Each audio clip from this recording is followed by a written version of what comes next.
Olá, leitores! Nós somos o podcast Resumo em Café, e aqui o papo é sobre os livros mais marcantes. Tem episódio novo toda segunda, quarta e sexta, sempre ao meio-dia. Então prepara o café quentinho e vem com a gente mergulhar nessa conversa com spoilers, cheia de reflexões e muito amor por leitura.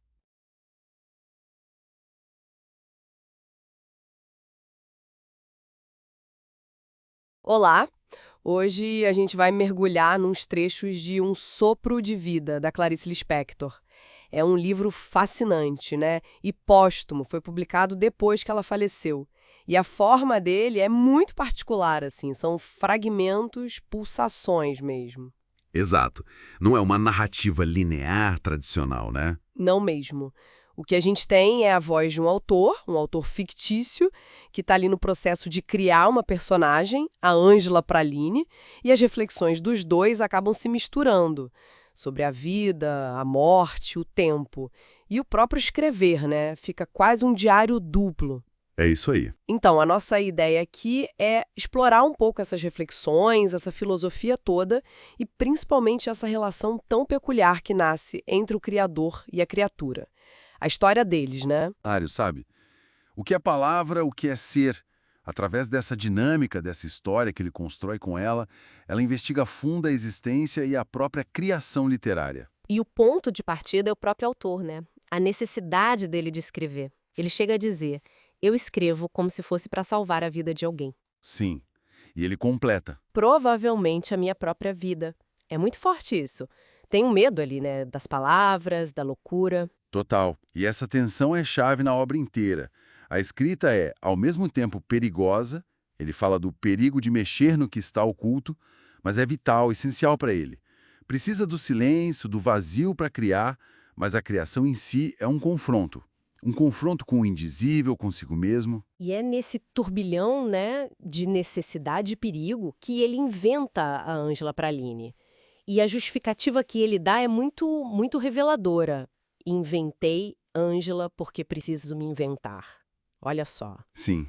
Ela nasce quase como um espelho, né? Ou uma necessidade dele de se ver diferente, talvez. E funciona como um contraponto, claro, desde o começo.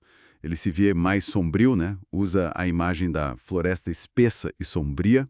Já a Ângela, ele descreve com luz, com fluidez. As ondas do mar, luz alegre, é o oposto. Ele a esculpe, né? Dá vida a ela. Exato. Mas o interessante na história que se desenrola é que ela rapidamente ganha, autonomia, sabe? Uma vida própria que às vezes até o desafia. Sim, até o supera, né? E a própria Ângela reflete sobre existir, sobre escrever também, mas de um jeito diferente dele. Ela fala coisas como: viver me deixa trêmula, ou então sou caco de vidro no chão. Parece que ela sente a vida de forma mais visceral, sabe? Menos intelectual. Sem dúvida. É uma diferença gritante na abordagem. O autor ainda busca uma lógica, uma estrutura, mesmo admitindo o caos todo. A Ângela não. Ela parece operar mais na sensação pura, na intuição. O autor mesmo nota isso, né? Diz que Ângela, ao contrário de mim, raramente raciocina. Ela só acredita.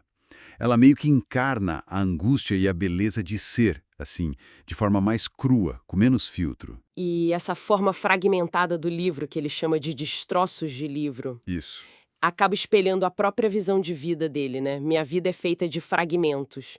E junto vem aquela ideia de que a realidade talvez seja um sonho. Exato. E o questionamento do tempo. O tempo não existe. É radical. Bem radical. Se a gente junta tudo isso, o que aparece é uma exploração muito profunda da subjetividade. Aquela ideia de realidade objetiva, estável, isso se dissolve.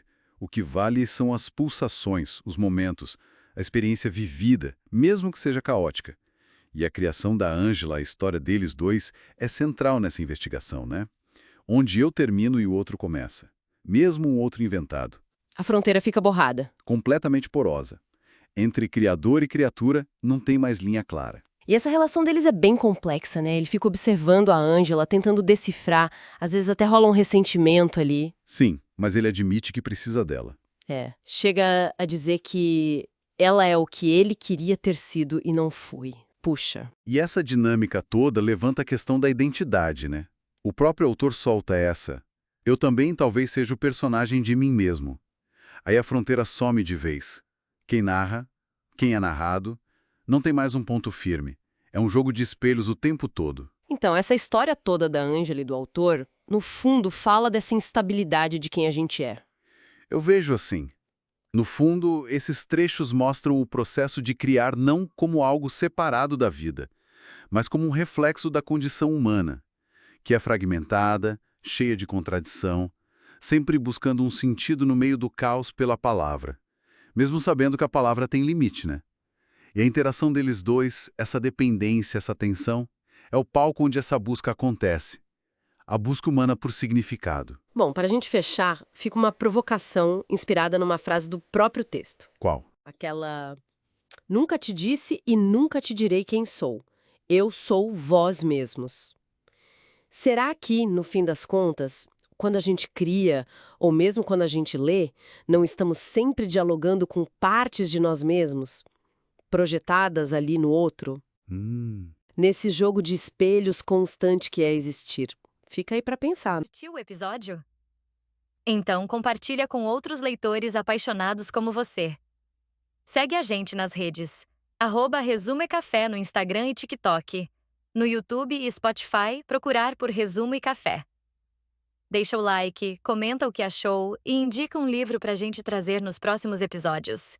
Aqui, a leitura sempre continua.